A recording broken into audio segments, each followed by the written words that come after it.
Oh, don't bring that up. It's gonna get me sentimental, you know, sensitive. I got a gentle mental.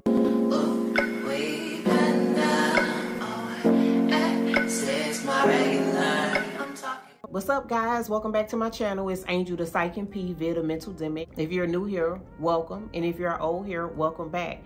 Today we are going to talk about anxiety and procrastination. Now, I just want to give a few tips to deal with anxiety and procrastination. We all know on those days when we just feeling over anxious or just anxious at all, it's hard to get anything done. And it becomes almost a crutch where you just end up not doing anything. And if you don't get it under control, you could let a whole week go by without you being productive with anything that's personal for you outside of going to work or going to school, whichever one applies to you. I've had many days where anxiety has just been a crutch for me when I just don't feel like doing anything. And I'm not talking about anxiety attacks or panic. I'm just talking about just feeling anxious. And that could be just like worrying, and just those days when you just feel anxious and you just don't want to do anything. And you know, it doesn't have to look like panic. It doesn't have to look like anxiety attacks, like where you're feeling a bunch of symptoms. It's just those days where you just feel blah and fatigued. Those are symptoms of anxiety for the anxious person. And so we like to procrastinate because we don't feel like doing anything, and then it becomes a crutch where you don't do anything. Can't live like that, because you will not have anything done, and you'll just be working for people or just floating through life without getting anything done purposeful or that will make you feel good. So here's a few tips. The first one is that weekly, monthly, or daily, come up with some type of goal of something that is important for you that will make you feel good when you complete that task. Come up with a goal, weekly, monthly, or daily. And make sure that if you don't do nothing else, that for that day, you complete that one goal. For that week, you complete that one goal. Or for that month, you complete that one goal. And take as long as you want with it. If you have to start off with the monthly one, then start off with that. I completed this 1 month. If you're doing a little better, you can start off with the weekly one. And weekly, you know, accomplish your goal.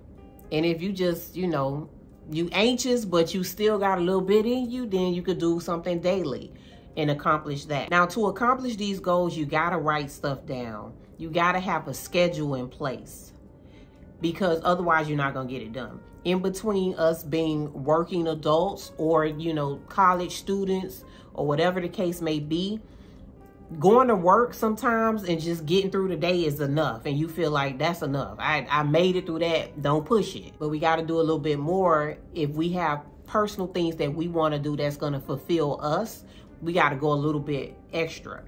So you're going to write down a things to do list for that day. Make sure, if you are one of those people that are tackling daily goals, that daily goal is at the top of the list to get done. Once you get that done, then you might have 2 or 3 other items that you could tackle. But you got to have it written down and be intentional about it so you could check it off, cross it off, and you're going to feel a sense of accomplishment when you start doing that.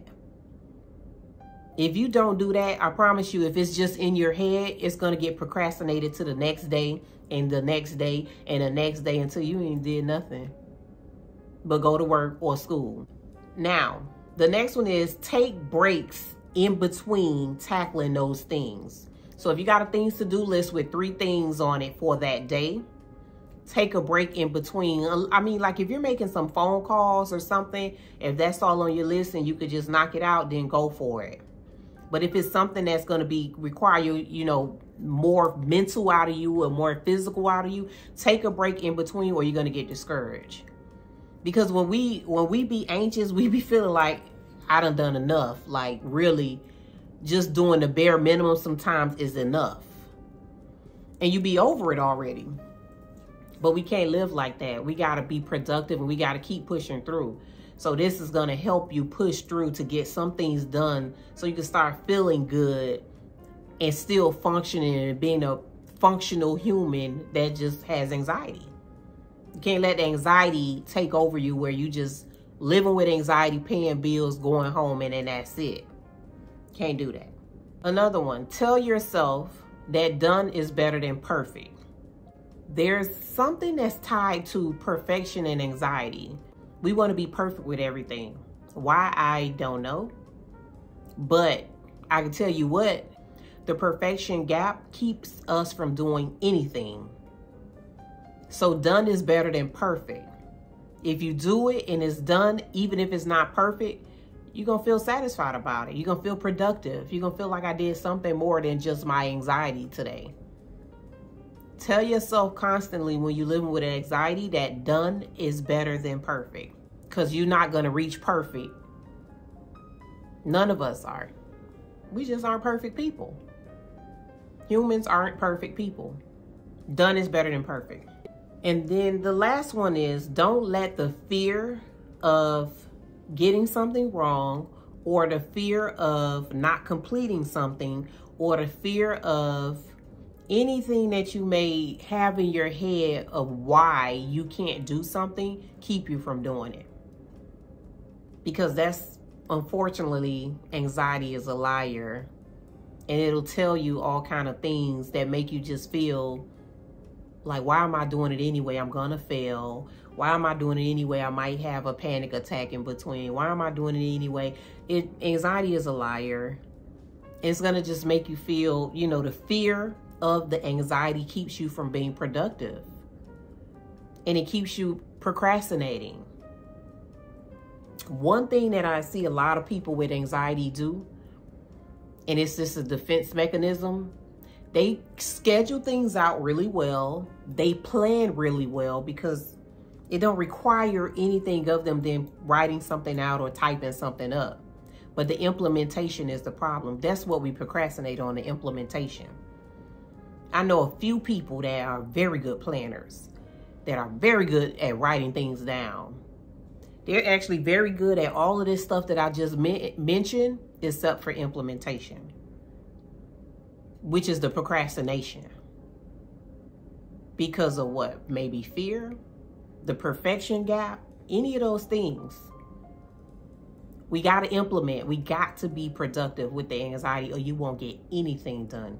You'll wake up 10 years later, still anxious, still just going to work, coming home, and into the comfort zone of anxiety. We don't, we get used to living with anxiety, and we don't mind being home with our anxiety. Meanwhile, the world just worlding all around us. We got to learn to be productive with the anxiety. And the more you do while you embrace the anxiety, while you're going through therapy to get better, the more productive and the better you start to feel. But I can promise you, if you don't do anything to deal with the procrastination of anxiety and the fears of anxiety, you will look up and you will be so unhappy and disappointed watching the world around you. It ain't really healthy mentally. It's not healthy physically. It's not healthy emotionally. So let's get rid of the anxiety and procrastination. Use the tips to keep going and working on it. There's no time frame on any of this. Take your time to getting out of that procrastination and anxiety phase. Nobody's timing you. We just want you to get better and be productive and do something more than wake up anxious, go to work anxious, come home anxious in your comfort zone, and you've done nothing else. I hope the tips help. Like, subscribe, turn on your notification. It's Angel, the Psych MP, via the Mental Demic. Ciao.